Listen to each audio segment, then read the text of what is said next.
Good morning, Knicks Nation. Today is Tuesday, the 30th day of November, 2021. I hope that you are healthy and that you are COVID-free today. And if you are sick, I hope you get a speedy recovery. And I hope that your household, your family, in terms of food and shelter and clothing as well as health, that their needs are being met. Blessings upon those that work in the healthcare field, trying every day to save lives. Blessings upon those that pick up garbage for us, that keeps our streets and our sidewalks clean. Blessings also upon those that make deliveries for our convenience, and double blessings upon those that are trying to help and deliver and rescue boys and girls, men and women and children from prostitution, from child prostitution, from pedophilia and child molestation, from pornography and child pornography, and human trafficking and sex slave operations, and curses upon the perpetrators of these disgusting, human destroying industries. Finally, blessings upon the homeless. 600,000 men, women, and children in the United States right now in November going into December that don't have a roof over their head. Some are in warm places, some are in cold places, and millions around the world in similar conditions and situations. Blessings upon these people, for theirs is the kingdom, and on those that are trying to help them. Tonight, there's going to be a basketball game.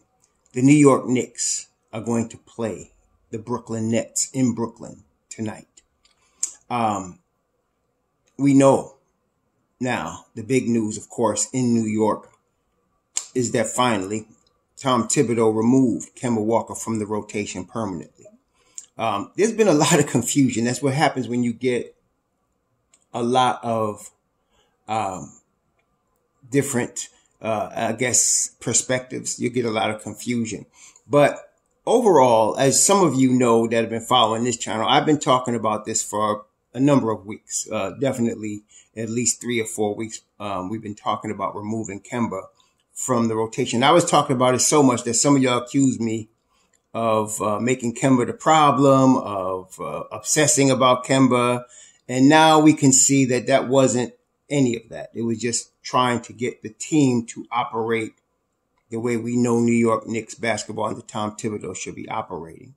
And that Kemba just did not fit that. Even if he was in his prime, he would not have fit.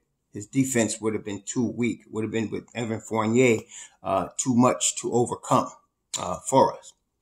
So anyway, that's that. And we're moving forward now. And what's going on is at this point, based, of course, we know that the Knicks won against Atlanta on Saturday night. And we know that Alec Burks was the starting point guard, and Tom Thibodeau has named him as the starting point guard now. But let me just bring out a couple of things that I believe I haven't heard anybody really understand or mention. But that doesn't mean nobody did, but I don't hear nobody saying it. Tom Thibodeau didn't just suddenly decide to remove Kemba Walker from the rotation. It just did not happen just like that. It was about 2 weeks ago, maybe a little over that someone noticed, like in the Knicks practice, that Alec Burks was running with the starting unit. That was a sign right there that he was already planning. You see, I want y'all to understand, please don't think of Tom Thibodeau like you guys, like we are. Like, we just decide just like this, a spur of the moment to do something. He plans things well in advance. That's one of the things that makes him a great coach, which some of y'all won't acknowledge, but that's your business. But he plans things in advance. He already was seeing what we already were saying.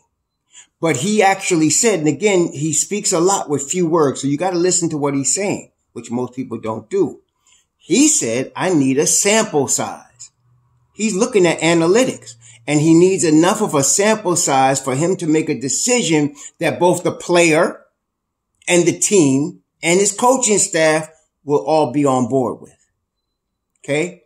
So he was waiting for the 20 games that several people were saying, we're waiting for 20 games, but this was a couple of weeks in making.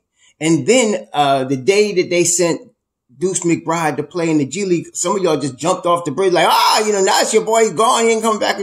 No, and I told you at the time, he's preparing him to play. Okay. He sent him to the G League again last night, which he scored 28 last night. And he scored 25 the previous time he was there. He's preparing to play this kid. And let me tell you something else. I don't know if Alec Burks going to be first, let me tell you for sure. Alec Burks is not the long-term answer at point guard for the New York Knicks. Deuce McBride is. It's not even IQ. It's Deuce McBride. Okay? I'm trying to tell you that. IQ is going to be, let me put it this way. There's no ceiling on what Immanuel Quickley can become. He can be a point guard. He can be an off guard. I just think he's going to be a good guard. Just like with back in the day with Walt Frazier and Earl Pearl Monroe. Nobody said Walt was the point guard or Earl Monroe was the point guard. They were both guards. That's what we're saying, okay? It's like with the Portland Trailblazers. You could call Damian Lillard a point guard. But with him and McCollum, they're just guards. Both of them. Okay? So not always you need to have that person called the point guard. It's nice to have a person that can set up the offense, and Alec Burks could do that, and he's not a point guard. Immanuel Quickley could do that. He's not necessarily a point guard. So could Deuce McBride. But I'm telling you right now, Deuce is the future at that position. So you're going to have Deuce and you're going to have IQ eventually. All right. For right now, you're going to have Alec Burks. All right. So, and now starting tonight, I told y'all yesterday, Moniz really got what I'm saying. I got 5 on it now. Why? What am I saying? We won against Atlanta Saturday night. I think we could beat Brooklyn tonight. I think we're going to run 5 in a row. That's what I'm saying now. I think we could beat Brooklyn tonight. I think we could beat Chicago at the Garden. You're going to see a different Garden team now. You're going to see a different team at the Garden. We're going to return to defending our home floor. Okay? So you're going to see that Thursday. Then we play Denver, I think it was. I think it's Denver is next. And then there's San Antonio and San Antonio. I think we could do 5 here. Okay? And so that's what I'm saying. I got 5 on it. And I'm sticking with that. So for now, you're going to see Alec Burks start. You're going to see Quentin Grimes now move into the second unit. If Quentin Grimes gets a consistent 15, 16, 20 minutes, at least 15 every game, which I think he will now, because you got to understand, you take that 20 minutes that Kemba was getting. He was getting 20 to 23 minutes a game. Now he's not going to be getting that. So now you got to see, okay, who's going to get those minutes? Well, you got a sampling of that Saturday night. You're going to see some mix of that in which Quentin Grimes ended up with 15 minutes. So if he could continue to get 15, 16 minutes, you're going to have a night where suddenly he'll hit 3 or 4 threes in a row. And because of that, Tom's going to keep him in the game. One night you're going to see that. And then when he does that, you're going to have the stars born in New York. The second coming of Allen Houston and Quentin Grimes. Okay. Because he's that good of a player. He plays lockdown defense. That's what got him on the floor. But that jump shot is it's butter. It's money. Okay. So, he just haven't had time to uncork it yet. Right. But it's coming. So at this point, you're going to see the real New York Knicks. Now Brooklyn is like a wounded bear. Now, if you ever heard like a wounded bear is the most dangerous bear. 2 bears are dangerous. A wounded one and one that's a female that's defending her babies. You don't want to ever meet a bear, but those 2 conditions are the worst conditions in which you could meet a bear. Whether it's wounded or if it's got babies with it and it's got to defend those babies, you're going to have a problem. Just a regular gun ain't going to help you. So that's the Nets right now. They lost to the Nets the other night, 107-113. They started Durant, Aldridge, Patty Mills, James Harden, and Bembry. Sorry. They had James Johnson coming off the bench with Cam Thomas and Paul Millsap.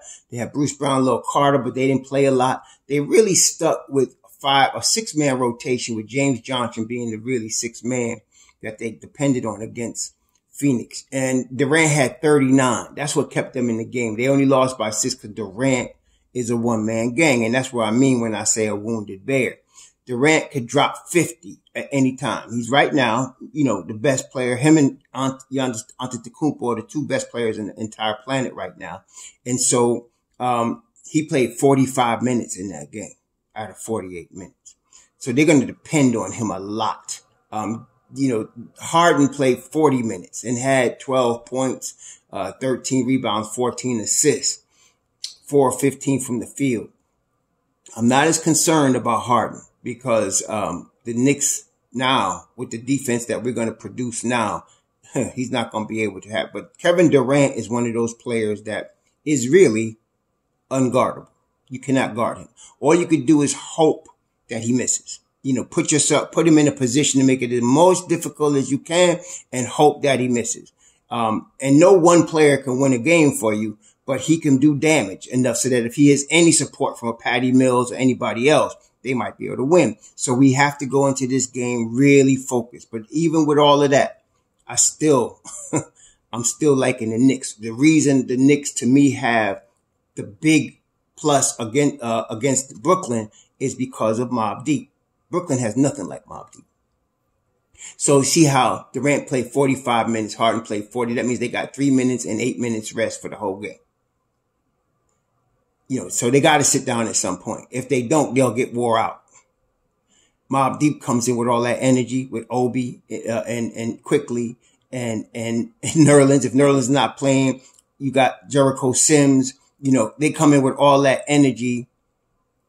Brooklyn's going to have a problem, and then the starting unit is now what it is. And I don't even know if D Rose, he's listed as out for the game. I don't know if he's going to play. For Brooklyn, they're missing Joe Harris and Claxton. That's 2 huge losses for them. 2 huge losses for them.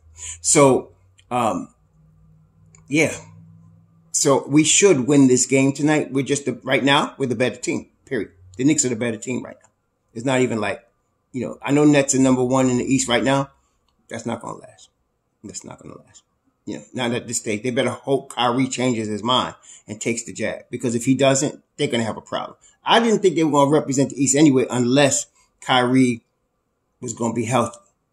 If he comes back in January and he takes the jab and decides to play, they're going to be a strong favorite to go all the way. But without him, the Knicks are better. And so, I think the Knicks are going to win this game tonight. Very confident in that. And, I just want to make sure nobody gets hurt.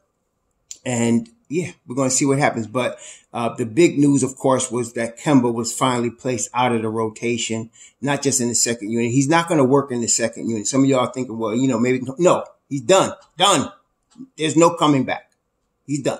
Okay. There's rumors about a trade. Let me tell you, please, Knicks Nation. I know, they start, some of the people at these outlets start talking trades, and that's catnip for the Y2K, NBA 2K crowd. It's catnip for y'all. Y'all just go crazy. There was some fool talking about a trade for John Wall. First of all, we don't even know if John Wall got anything left either. Second of all, John Wall's getting paid $44 million. Kemba's getting paid $9 million. Where you going to get that other $35 million from that you need to match the salary?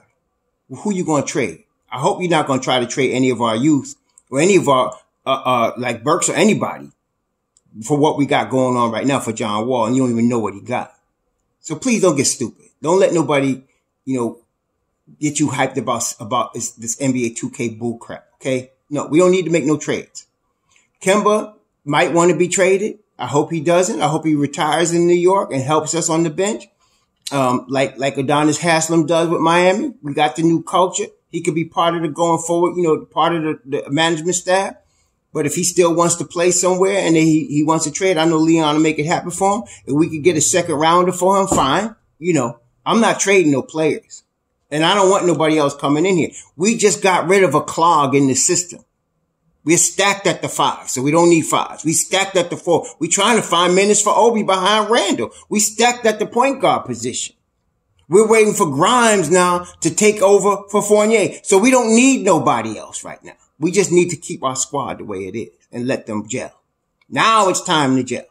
Okay. So I just want to, check that off at the pass. Don't let nobody come at you with the NBA 2K bull crap about some stupid trade that's never going to happen. Okay. That's for the teenagers out here that's dreaming and hope. Oh God, we got to go get this one. No. We don't need nobody. We got everything we need right now. We just need to gel. That's all we need. Let these ingredients just cook, and they gonna cook. All right. So, yeah, tonight, Brooklyn, New York, at Barclays. It's always going to be on. You know it's going to be heat, no matter who's playing. But I like the Knicks. I like the Knicks a lot against them tonight. So let's go forward. We really do have some good stuff happening now. So y'all have a good evening. Please be safe out there. Enjoy the game. We'll, of course, talk about that after. Hopefully a Knicks win. Sure.